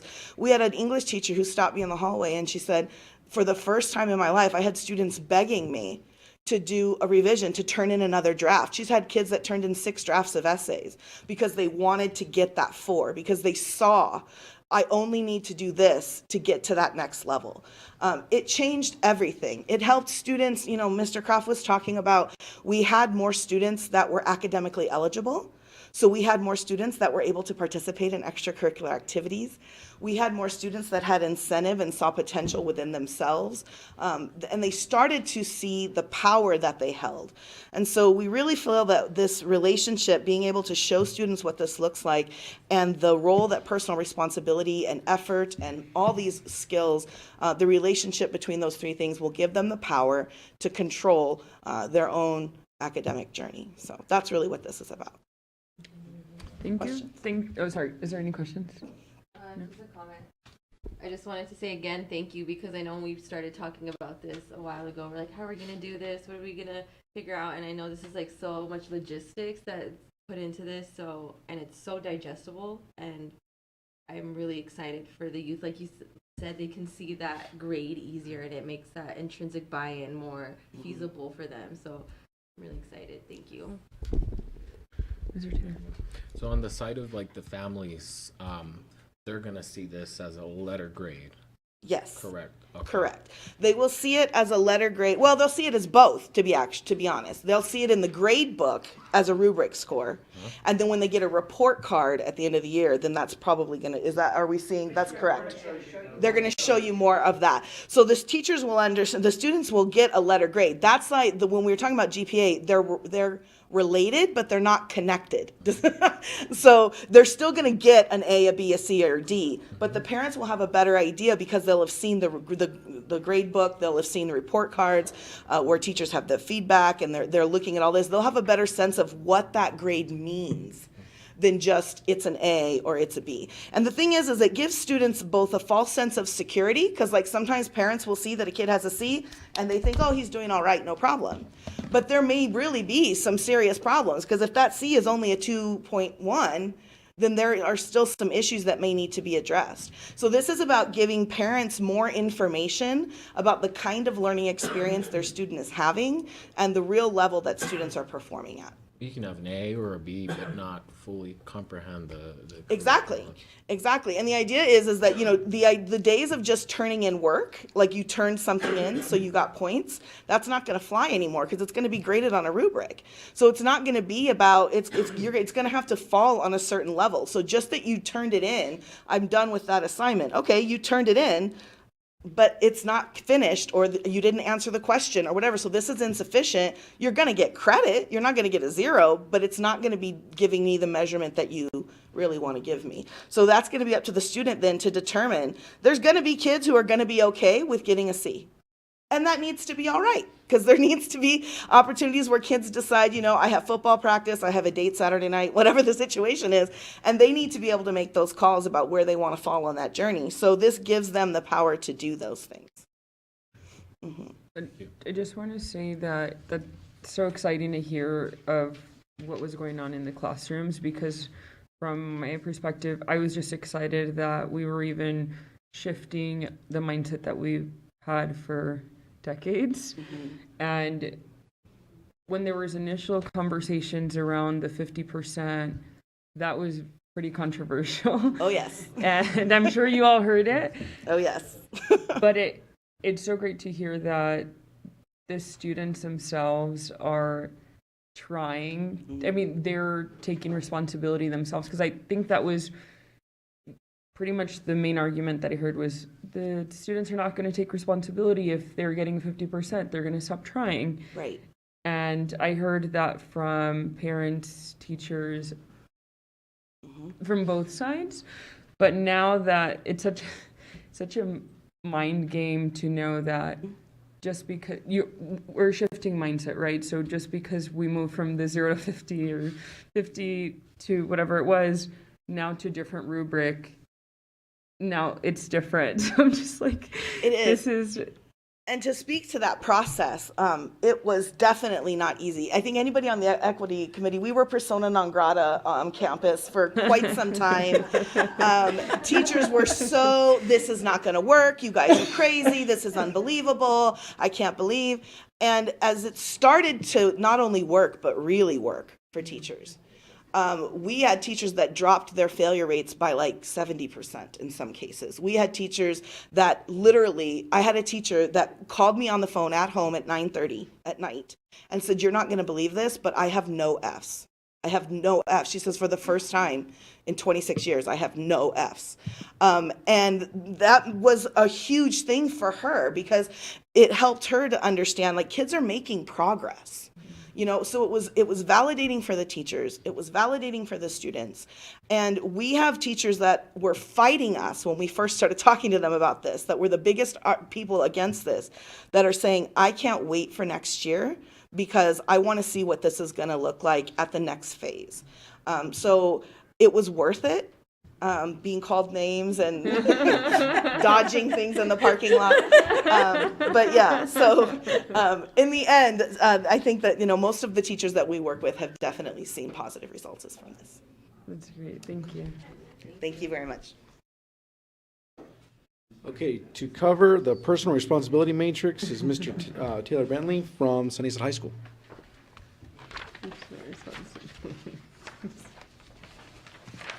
Good evening. I'm here to talk a little bit about our personal responsibility matrix. This grew out of conversations that we had in our district level meetings. When we implemented the 50% minimum grade and the no extra credit policies last year. The personal responsibility matrix kind of grows out of this deep held philosophy and belief that our teachers have that they need to prepare their students for the real world. And what does that look like? What is the real world? Oftentimes, those are soft skills, things that are like personal responsibility, attendance, timeliness, deadlines, all of these things that are essential to a successful adult, but are not necessarily reflected in knowledge bases, in assessing what students know, okay? And so as we were having these conversations, we realized that these teachers felt like they were losing tools to teach students what needed to happen to become successful adults. And so in order to do that, we created the personal responsibility matrix. This is separate from their grade system. This does not in any way, shape, or form inform their rubric score, their class grade, or their GPA. But what it does do is it allows teachers another tool to give feedback specifically on personal responsibility items, things that they're going to need, our students, to be successful adults. As you look at it, you can see that they're categorized according to engagement and collaboration. We believe in 21st century learning. We believe that you have to be working together to collaborate and to lean into your learning. Maybe you know it. Maybe you came to this class and you know it and you're going to pass with an A. But that is not how the world works after school. And so we have to be able to give feedback in a way that students can say, you know what, I may know this, but I have some habits that I need to change as well. Okay. Same thing with self-directions, meeting deadlines and attendance, and self-regulation and perseverance. We really wanted to encapsulate the idea of growth mindset for our students. And growth mindset, we know, reflects well on their grades, but we're not trying to grade whether or not they're sitting in a growth mindset or whether or not they're practicing that. And so this becomes a tool for teachers to allow them to still give feedback and train their students on real-world soft skills, things that definitely inform our graduate profile of identity, purpose, and agency, but not be a part of the final grade system, so that the final grades is really focused on knowledge. It's also important to know that this personal responsibility grade does inform eligibility for sports to a certain degree. While scoring low or showing bad personal responsibility habits would not disqualify a student from participating in extracurricular activities, it can be used by athletic directors and counselors and teachers to set a level of requirement for reestablishing eligibility. And so it becomes even more so, it's not punitive, but it is informational, it's feedback, and it is growth mindset based. Does anyone have any questions? I just have a comment. I know change is difficult. Ask a butterfly. It's hard for anybody to, but you're transforming the whole mindset of a lot of people. And the centuries, that process has been centuries, not just decades, but centuries. It's been so it is hard, and it is mind-boggling when you first present it. So I'm hoping that when you present it to the parents in an easier way, that they can accept it. Yeah, we hope so too, because we put a lot of work into this, and we really believe that this will benefit our students. And I think parents will too, because I think they want to see that their whole child's being seen, right? Not just their grade, but how their soft skills are doing, how their grades are, how they're dealing with interpersonal skills, how they're dealing with deadlines and things like that. So I think parents will see it, but I think once they learn about it, they'll feel more like their whole child's being looked at. And I think that's what any parent wants, for their whole kid to be seen. Yep. Okay. Thank you. Thank you. Thank you. Thank you. But wait, there's more. There's always more. 2 years. I get to tackle the bugaboo of eligibility, so that's fun. The big thing is, first of all, I just want to call it out, just what it is. Yes, 1.5 or higher is passing, but for eligibility, the bar is to be set at 2.0, and then to be considered eligible, 2.0 or above. There is an opportunity for students, just as it is now, a 2-week window for kids to reestablish. We give them 2 weeks because that's enough time to adequately show time for learning progression. If we were to say, oh yeah, you can reestablish the next day, that would mean that like kid all of a sudden can show all this learning in like 2 seconds. That doesn't work. So 2-week time frame, and then again, just like Mr. Bentley was saying, we're help to utilize, like an example would be to help utilize the personal responsibility rubric.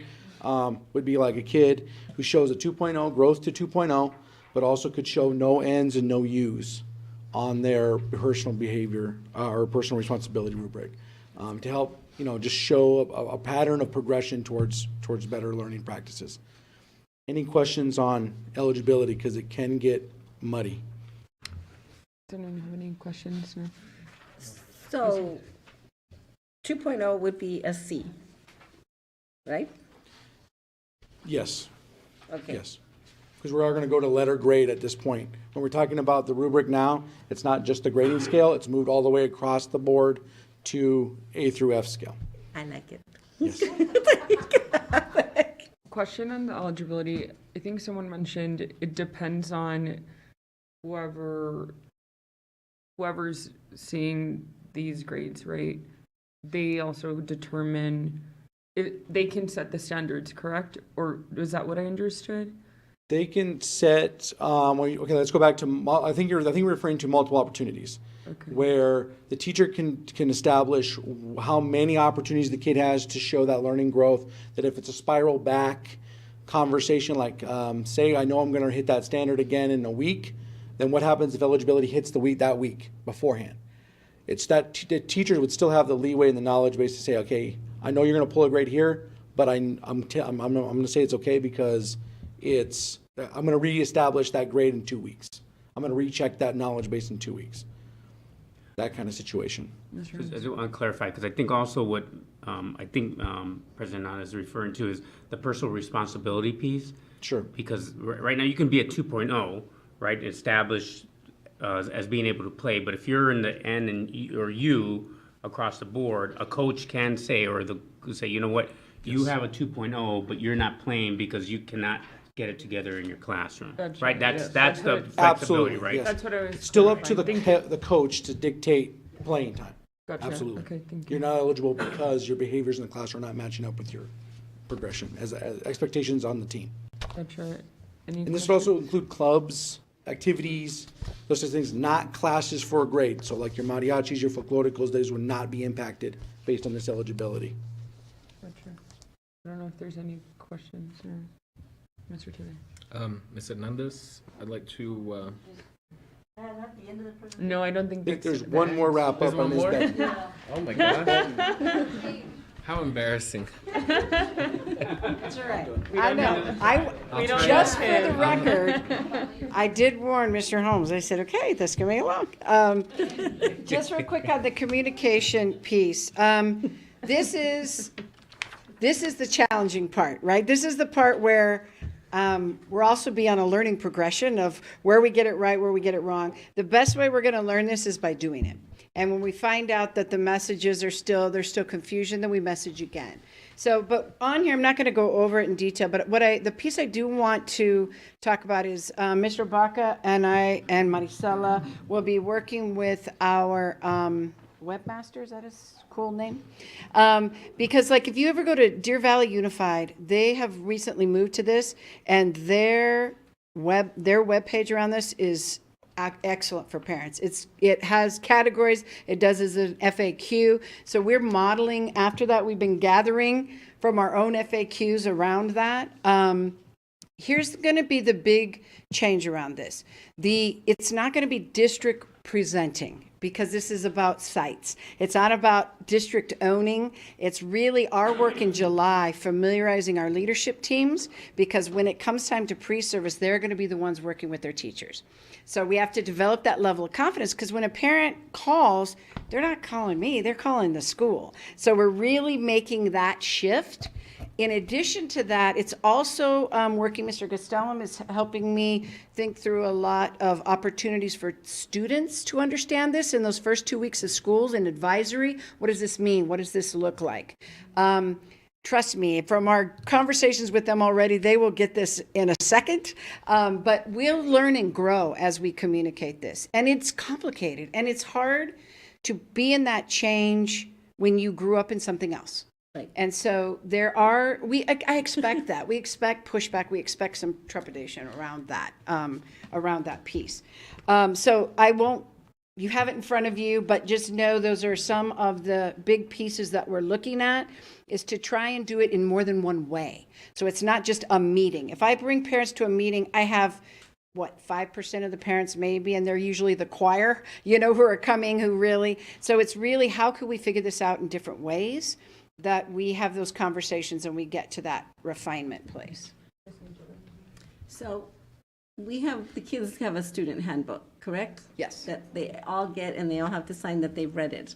Couldn't this be slid in there as well? That's a great idea. Yes. And there's a part on for the teacher expectations around their syllabi, that it's also clear, especially things like the role of the zero, but all of these pieces. One of the things that we've learned, I think, from their work with their students is we could just tell kids this. We want to be transparent about this.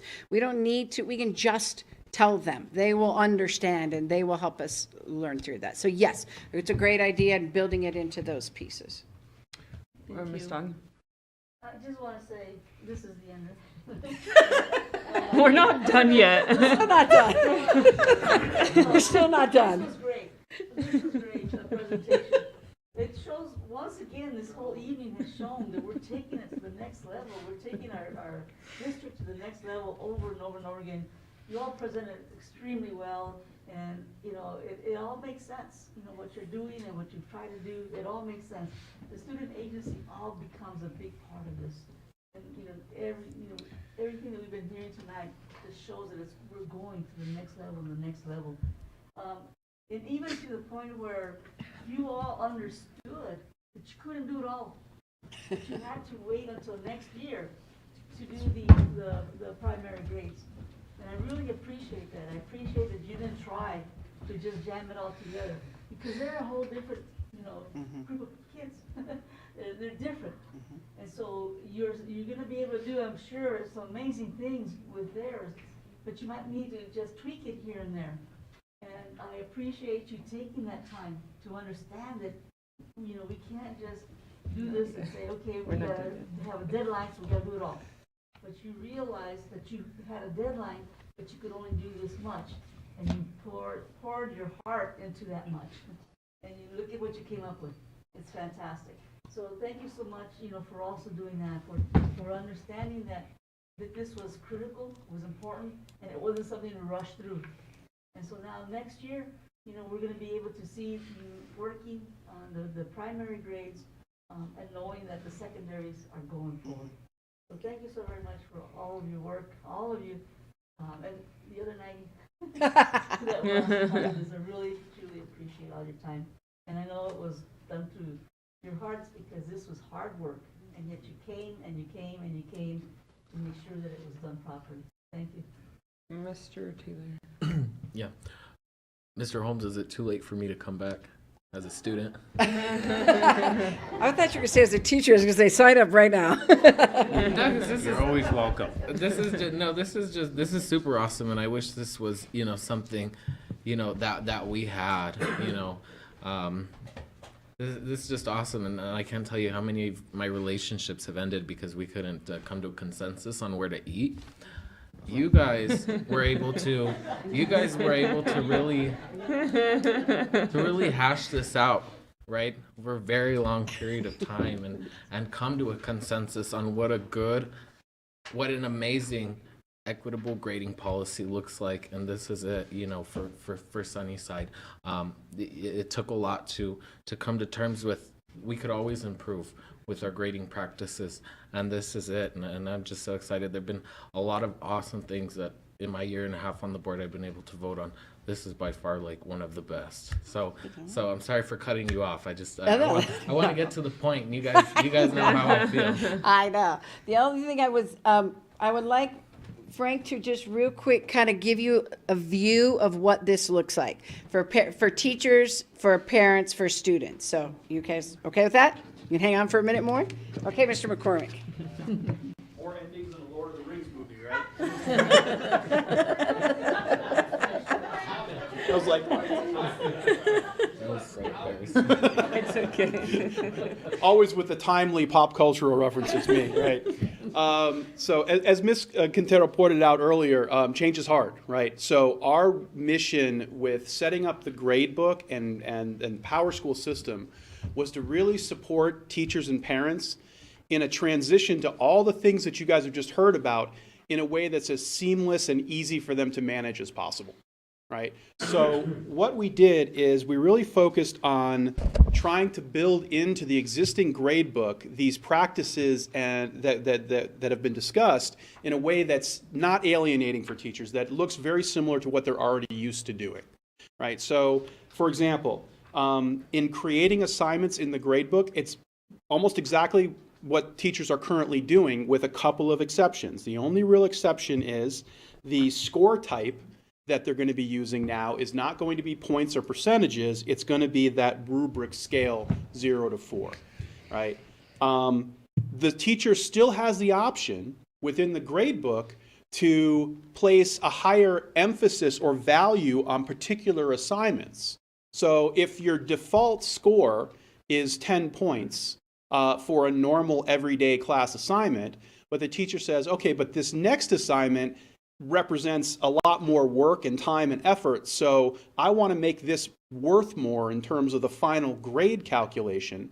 All the teacher needs to do is change the value of that assignment from a 10-point assignment to a 50-point, right? It represents 5 days worth of work, right? That way, the teacher still has flexibility and autonomy in terms of setting up their grade book to value particular assignments, right? So that not all assignments are created equal. It's also really easy for students and teachers to follow because it's like that's pretty much exactly what we're doing now. Is if I'm a parent and or a student and I look at 5 assignments and I have 4 10-point assignments and 1 50-point assignment, I'm going to know, oh, okay, I really need to get on that 50-point assignment because that's the one that's going to contribute most to my final grade in the class, right? From the standpoint of the grade book itself, you can see on the next slide. I have the clicker. There you go. It's magic. One more thing to do, right? On the next slide, you can see what the teacher grade book might look like in this situation. So you have a whole variety of assignments in there that are color-coded by the assignment type, and each one of them has a value 0 to 4 rubric score associated with that particular assignment. Those all contribute to the final rubric grade for that particular class, right? So we have the ability to very clearly and concisely communicate with parents and students about where they're at, why they have the particular rubric score that they have, and we also have the ability to use a variety of codes, which Mr. Kraft alluded to earlier. So rather than just giving the student a 0 on the rubric scale, we're utilizing codes, like for example, NHI is a not handed in, ABS would be an absent excused, so that's not, that particular assignment wouldn't be calculated into the student's final score, a UAR under academic review, INC incomplete. All of these codes do the service of communicating much more effectively and clearly to students and parents as to why that particular assignment might not be contributing to their success in the classroom. Right? So rather than just seeing a 0, they're getting a specific reason as to why that assignment has been, excluded or that assignment isn't contributing to their overall performance. You can see on the next slide that those personal responsibility scores that we talked about, those are also visible to students and parents within the portal. So in the same way that they can look at performance on assignments or overall performance in the course, they can see personal responsibilities grade through the parent portal, which is entered in by the teacher depending on various observable behaviors within the class. The teacher has the ability to provide comments on each of those particular scores so that if a parent says, well, why did my student get a U as an unacceptable personal responsibility grade, the teacher can point to specific events or specific things that they've observed in class to give a good justification as to why the student got that particular performance evaluation or rubric evaluation on personal responsibility. We also made a point of using the letter grades on the personal responsibility rather than the numeric scales to differentiate them even further from the academic performance, which is separate from their personal responsibility performance. So again, it contributes to that clarity. The next slide you see is an example of what the students and the parents are going to see if they go into PowerSchool and look at the parent portal or student dashboard in PowerSchool. Very clearly, they see their course, the teacher in the course, and they see their rubric score for that particular term. All right? And if they click on that, they'll be able to look at the specific assignments that constitute that rubric score, and they can see their 0 to 4 rubric scale score for every single assignment that they've turned in or every single thing that they've done in class as an evaluation of their progress towards the learning goal. And then finally, similarly, the personal responsibility grade, if the parents and students go into the personal responsibility grade, they can very easily see, again, what that score is for each of those personal responsibility elements and the corresponding comments from the teacher that go with each one of those personal responsibility evaluation measures. If you think about something like parent-teacher conferences, for example, this is a really, really valuable tool to have meaningful discussions with parents and students around how to improve performance in class.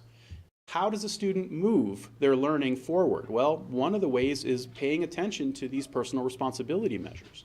And so it really contributes to the depth and quality of the conversation when the teacher does have an opportunity to speak with the parents and students. And then finally, you can see this is an example of what the progress report or the report card would look like at the 4.5 weeks, at the 9 weeks, at the 18 weeks. You can see that it is an opportunity to capture both of the elements of rubric academic performance as well as personal responsibility grade in a way that's easy and clear for parents and students to see and allows the teacher the maximum opportunity to be able to communicate as much information as possible to parents and students on how they can progress and move their learning forward. Thank you. Is that it? That is it, yes. Okay. Any questions? Yes. Yes. How are we, so like, if I was a teacher, I would need to like hear it from you. Are we doing like mandatory PDs or like I need to hear it and like see it at the same time? Right. How are we making sure that everybody understands all of these components? Right. So to Miss Benton's point earlier, it's really important that the site leadership takes ownership of this process. So we are going to be doing an in-depth PD with site leaders and site admins next month to really allow them to get in and play around with the gradebook and play around with this measure. We've also provided all teachers with the opportunity to get into a sandbox version of the gradebook right now. Over the summertime, we had several teachers sign up to play around in this sandbox and sort of say, okay, well, what does this look like? You can play in a safe environment without actually impacting any real student data or seeing any actual student grade information, which would violate FERPA. It's all fake data. But it's a play area where teachers can kind of play around with what does the gradebook look like. So we're going to do that training with admins, and then admins will then be able to much more articulately explain to teachers what does this mean when we return back to school. So each admin will have their own like version that, not their own version, but how they can say it to their own school based off of. We'll have a standardized messaging, so there'll be a standardized deck, we'll put together some screencasts, maybe some talking points so that the message is the same, but they can put it together in different ways. They can do it by team, they can do it by content, they can do it whole school. And see, in the elementaries, remember, our 6th grade follow this report card. So the elementary principals will be trained as well because their 6th grade students follow the secondary report card. So that piece will be built into it. Mr. Taylor? So we're going to be transitioning to the 50 to 100 scale first. We already did. That was this year. That's this We year. spent this year in the 50 to 100. That's Okay. why they're all shell-shocked over there. They spent their time, 50 to 100 and no extra credit was the lift this current school year. We And did some next- reflection around it. Next year, we'll go to the 4 to 0 with the behavior Were piece. there teachers who preferred the 50 to 100 batter? We talked a lot about this, and I'm going to ask Leo and Robert to join me over here for just a minute, just for a second. But one of the things that we talked a lot about with the committee, we spent probably more meetings than we needed to, talking back and forth about how soon is too soon, because they leaned on me from early on, the committee, about wanting the 4 to 0 rubric. We talked a lot about, and then I have a steering committee, and in addition to the regular meetings, that group met with me for 2 hours every week, the whole year, really thinking what's too soon, what's not. But it really came from the committee that we just need to rip off the bandage. Like, this stutter step is more complicated, and it doesn't really get to the learning progression, because the 50 to 100 still feels so much like the 0 to 100 is just equitable in space. You know, the chunks are enough. But it really didn't get to the depth that they wanted it to, which was about the learning progression itself. And I asked these two just to join me real quick, just to really, Robert's at Star, Leo's at Desert View, used to be at Lawfer. Talk just for a split second before you get to finally vote about just the process of being in the committee and that experience. If you guys just take a second. Sure. Robert Tressman from Star Academic High School. In the committee, what we wound up doing, one of the reasons we went 50 to 100 and no extra credit only this year, year that just ended, was because there was a lot of resistance to no zero, right? People had to see that no zero didn't mean grade inflation. And so what happened was we had a lot of pushback from the math department and from music departments. Because music is like, look, if you can't play 95% of the piece, how can I say you can play the piece, right? If you can't perform. So we had to figure out a way to make it so that they felt comfortable with some kind of grading. Additionally, with the math department, a lot of them were just like, man, if you got a 22, you got a 22. I'm a math teacher. I don't change numbers. That's the way it is, right? And 21 is worse than 22, right? Like, no good. Speak for yourself. But what wound up happening was when you went to the 50 to 100, some of the math teachers actually went from 0 to 50 because it's the exact same scale. So they could still give a 0. A 50 was an A, so you still had the same point zone for all intents and purposes. And then they got comfortable with it, and they're like, oh, okay, so we could do this, and we can do that. And then we got buy-in because people found ways to make it their own. So a lot of the committee work was just trying to find something that somebody was like, nope, can't do it, drop dead. Nope, can't cross that line. And then just find a way to modify it so everybody was comfortable, so we could just move through. And that was like the biggest thing. And it's cool because you get to learn about the way other teachers view their subject material. You know, like, no, this has to happen and this has to happen. So this way everybody got comfortable with the process and with what we were doing stepwise. So. Good evening. I'm going to piggyback what Mr. Taylor said about relationships ending because there's no consensus. So at the beginning of the committee, that's how it felt like. I mean, there were so many teachers with their ideas, what they were for, what they were against. But at the very end, it came down to what was right for the students. And that's where we all met eye to eye. And that's what I appreciate about the committee. I know in the past, I've been teaching in the district for about 22 years already. We were moving towards standard-based grading when I was at Ocotillo Elementary School. And then we went away from it. And then we're kind of back to it again. And I'm hoping that we stick to it, because our math department and the algebra team at Desert View, we saw the success with the students who actually wanted to improve. My ELL students, my SPED students, they were coming in for tutoring because they saw that they could improve their grade. I mean, they were so happy, especially my ELL students who don't see the successes right away, so they would come in for that extra help. So this has been very beneficial to our students. Now, hopefully, we'll get the parents now to support us, and that's always a battle, you know that. So, thank you. Any, Ms. Quintero? Yeah, before you go. You were so close. It's so close. You were so close. So we had 3 valedictorians at Desert View. Is this one of the reasons? Probably, I don't know. Well, one of them was a former student of mine. He was, what's his name again? So next year we'll have 10? Chris Flores. Chris Flores. So next year we'll have 10 valedictorians? Hopefully, maybe. I mean, because you know what? The students want to succeed. And they're seeing Exactly. this. They're seeing that we're giving them multiple opportunities to understand and Right. become successful. Right, and So so hopefully. we saw it. We saw it at graduations. It was so awesome. Thank you. You're welcome. Any governing board comments? Questions? No. Mr. Holmes? I'll just make a comment.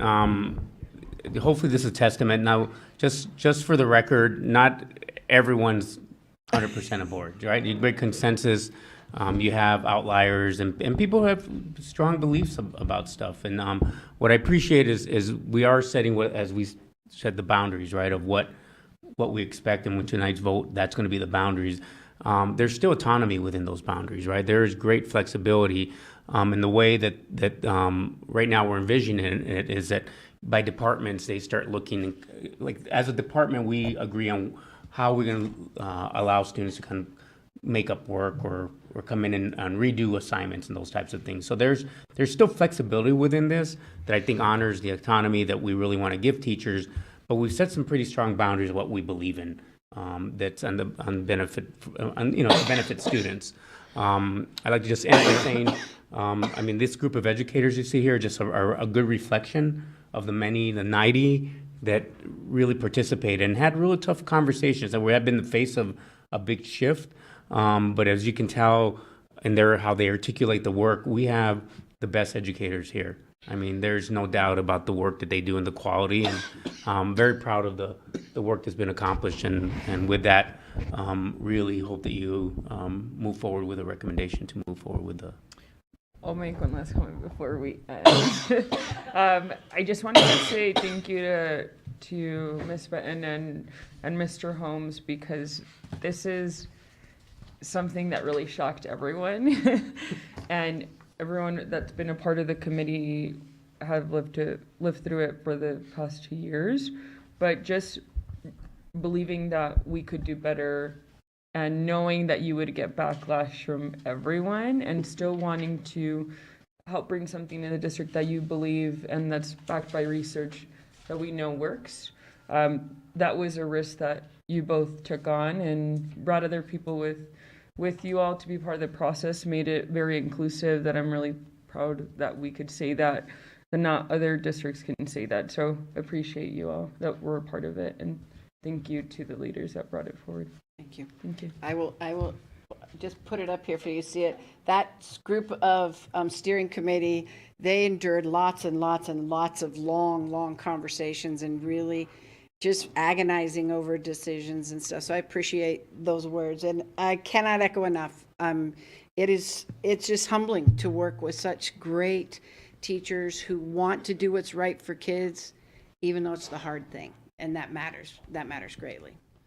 And also, just to point out, you'll see 2 actions. One, because policy JJJ is going in for actually first reading because it's a new updated policy. The regulation IKABR, the policy itself, the way we had written it, doesn't need to be revised as we've made changes, but the regulation does, and it doesn't require first reading. So that's why it's in there. That's why I've listed those 2 things as separate action items. Anything else? Thank you. Finally, you get to go.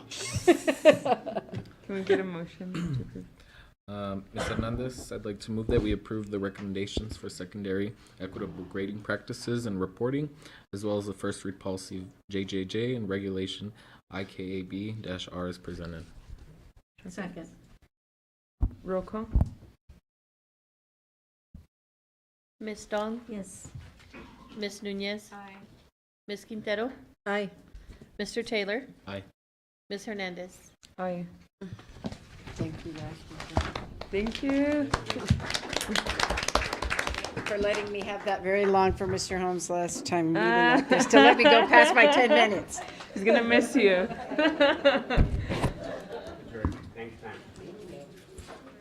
And we'll go on recess for executive session.